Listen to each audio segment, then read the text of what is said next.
Ugmaan 25 anyos na estudyanteng si Joshua Bulano kan Barangay 5 Malilipot Albay na natapos niya na ang pagklase sa Electrical Installation and Maintenance NC2 kan Technical Education and Skills Development o TESDA Bicol. Kaining Sabado kan ikondusiran sa indang graduation ceremony sa TESDA Malilipot Provincial Training Center sa Malilipot Albay. Sigun kay Joshua, pinursige niya nanggad na magklase sa naunang bitan na kurso huli tabintahay ini sa pigmamanehar nindang negosyo na automotive and welding shop. Labi manan sa iyang pasasalamat sa Ako Bicol Party List sa pagtao sa iya nin tsansa na makatapos nin pag-aadal.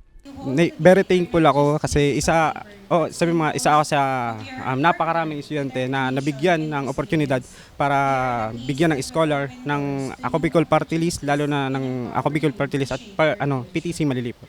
Nangenot sa seremonya si Ako Bicol Party List Representative Attorney Jill Bungalon. Sa mensaheng pigaras kan opisyal, laom niyang maging liyabian sa indang mga espuersos nga ni makaawa sa pagtiusan sa indang masaswerteng scholars. So isa ito sa mga instrumento para sila maging skilled, no, or makakwalify doon sa mga hinahanap ng iba-ibang industriya na naghahanap ng mga skilled workers. So napakalaking bagay yan, no, itong mga TESDA courses para makapag-avail sila ng libreng training and at the same time madagdagan ang kanilang kaalaman sa iba't ibang mga kurso na kung saan magiging tulay din ito upang makahanap sila ng maganda at permanenteng trabaho.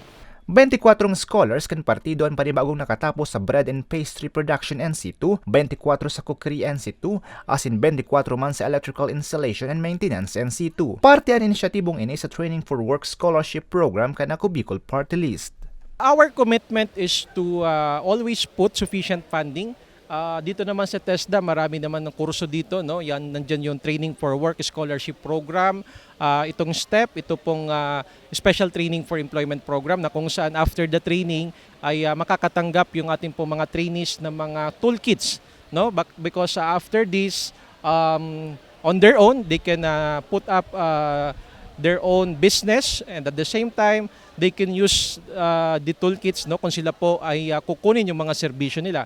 Asigurasyon ni Bungalon, padagusan ng Ako Bicol asin TESDA sa pagtaong pagkakataon sa indang mga kababayan na maut magpadagos sa indang pag-aadal nga ni mamakarayan sa indang buhay. Para sa mga baretang tatak Bicol, Ariel Obeya.